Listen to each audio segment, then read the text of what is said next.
Ok, on est au deuxième jour et comme je ne savais pas quel thème aborder pour aujourd'hui, je me suis dit que j'allais un peu te parler de moi. Ça ne change pas d'habitude, mais cette fois-ci, je serai un petit peu plus précis sur certains sujets, je pense. Je dirai un peu plus de choses puisque du coup, comme les vidéos n'ont pas vraiment de thème, je peux me permettre d'aller un peu plus en profondeur dans certains sujets me concernant. Et du coup, aujourd'hui, on a fait quoi? Aujourd'hui, on a bossé. On a bossé sur l'ordi. Je suis quand même resté un petit moment. J'ai fait un petit vite chill parce que de temps en temps, il faut se détacher un peu. Parce qu'en fait, si tu passes ton temps que à faire des choses pour les autres et que tu ne te remplis pas, tu perds en créativité. Donc moi, des fois, ça m'arrive de prendre un petit temps pour regarder une série, un manga, un animé, une fiction, un film, un documentaire.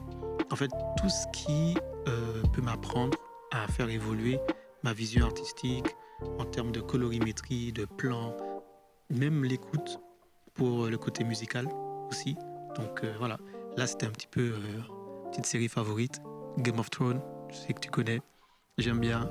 Mais là on était sur House of Dragon, franchement j'aime beaucoup cette série, même si je sais qu'il y en a qui n'aiment pas parce qu'ils trouvent que c'est lent et tout, mais je pense que c'est une série qui se regarde comme quand tu lis un livre. Pour ceux qui ont l'habitude de lire, ils apprécient ce type de série. C'est vrai que c'est très lent, on place les intrigues et tout, mais il y a toujours un moment où on va te montrer un truc qui va te dire ah ouais, ok, j'ai capté pourquoi ils ont fait tout ça. Bon, je suis pas là pour faire un avis ni un compte rendu sur la série. Si tu veux savoir de quelle série je parle, tu vas sur HBO et tu regardes House of Dragon et franchement, pépite. Bon allez, petit tuto rapide si tu veux faire un café mousse. J'appelle ça un café mousse. Je sais pas comment ça s'appelle, mais moi j'appelle ça un café mousse. Bon, tu prends ton lait, comme tu veux, quel type de lait. Tu le mets à chauffer 30 secondes, voilà. Ensuite, tu le fais mousser. Alors moi, pour mousser, ça fait lambda, voilà. Petit mousseur qui se charge par batterie. Voilà, café bien fort, bien machin. Pas diffusé, pas dilué, pas filtré. Donc directement café soluble dans ton verre. Un peu d'eau, tu vas comprendre pourquoi. Un peu d'eau, juste à la hauteur du nombre de sucres que tu as mis. Voilà. Une eau bien chaude, mais pas trop parce que sinon ça va brûler le café. Et ensuite, tu fais mousser. Pareil. Et tu fais bien mousser.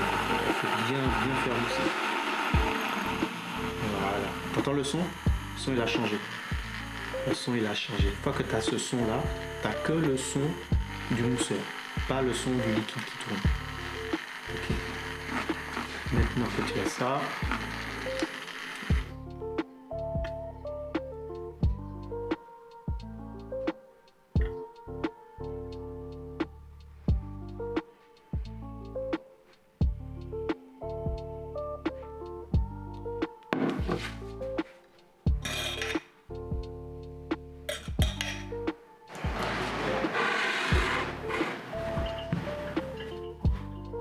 café mousse.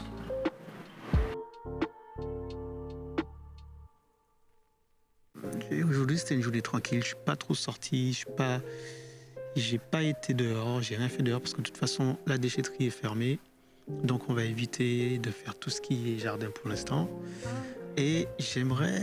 Ah oui, il y a un petit truc qui m'a effleuré l'esprit aujourd'hui, c'est que je me suis rendu compte que on a quand même un avantage pour ceux qui ont TDA, TDAH ou TSA. Voilà, pour ceux qui ont un trouble et un dysfonctionnement de l'attention, on a un avantage. Et cet avantage-là, c'est la capacité d'apprécier le présent dans l'instant T, qui veut dire dans l'émotion qu'on a et qu'on transforme ensuite en sentiment, on l'apprécie dans l'instant présent. On n'attend pas en fait que quelque chose arrive pour être. Et c'est vrai que je vois plein de choses sur Insta, des gens qui parlent de trouver le bonheur, à la recherche du bonheur et tout, mais parfois si tu recherches, c'est que techniquement tu l'avais déjà trouvé, mais tu ne t'en es pas rendu compte, donc tu passes ton temps à le rechercher. Et c'est un avantage qu'on a de s'ancrer dans le présent.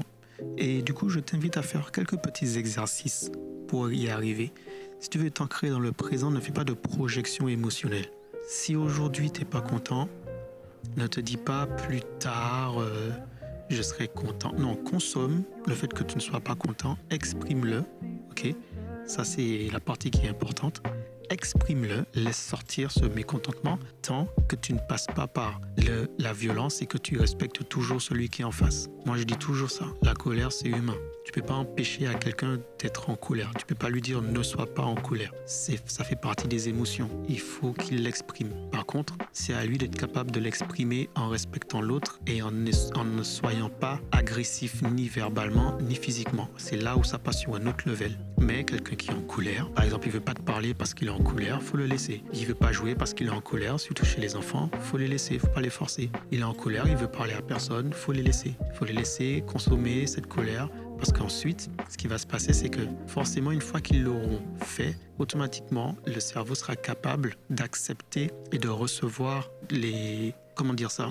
Tu es en colère parce que tu ne veux pas parler à quelqu'un, ben, si tu empêches cette personne-là de manifester, d'exprimer cette colère-là, elle ne va pas comprendre la raison qui t'a poussé à faire l'action que tu as faite, puisqu'elle va rester sur sa colère. Il faut la laisser, entre guillemets, digérer l'émotion, que ça passe, qu'elle l'exprime, et à partir de là, elle sera capable de recevoir ce que tu vas lui dire. Pourquoi je te parle de ça ?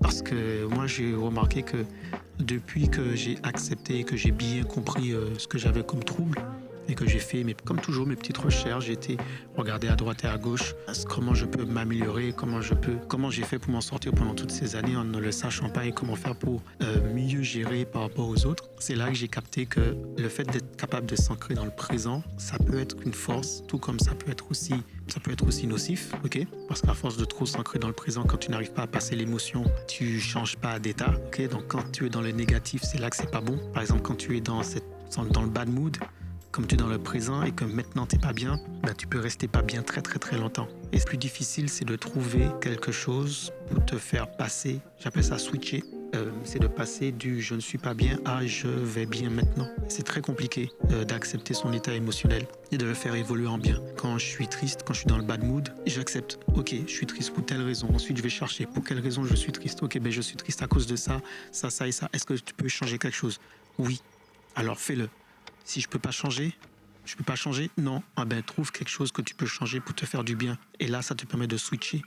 Et n'essaye pas de faire une projection en te disant tant que cet élément-là ne sera pas amélioré, tu seras pas bien. Donc aujourd'hui, comme cet élément-là n'est pas amélioré, tu n'es pas bien. Alors que tu aurais tout simplement pu profiter des gens autour de toi, sortir, aller voir un film, te faire du bien tout simplement. Mais comme tu n'as pas passé le cap de ce problème-là n'est pas résolu, donc tant que c'est pas résolu, je me fais du mal, je vais pas bien, je vais pas y arriver. Ben, c'est l'avantage qu'on a quand on a ce trouble-là, c'est que on est capable de, là aujourd'hui, peut-être quelque chose qui est arrivé, j'ai compté en un bout, peut-être quelque chose qui arrive aujourd'hui, ça ne m'a pas fait du bien. Je vais chercher à relativiser, à trouver quelque chose pour aller mieux, pour m'ancrer dans un bonheur présent. Et petit à petit, ça va me rapprocher en une certaine continuité de plénitude en fait. J'ai dit beaucoup de choses et rien du tout, mais je vais arrêter la vidéo là pour aujourd'hui. Tant que ça te sera utile, hein, ce sont des vidéos comme ça que je vais balancer. Sur ce, la team, je te souhaite une agréable journée et profite de ta journée et sois positif et fais-toi du bien quand tu le peux. Allez, ciao la Flow Family.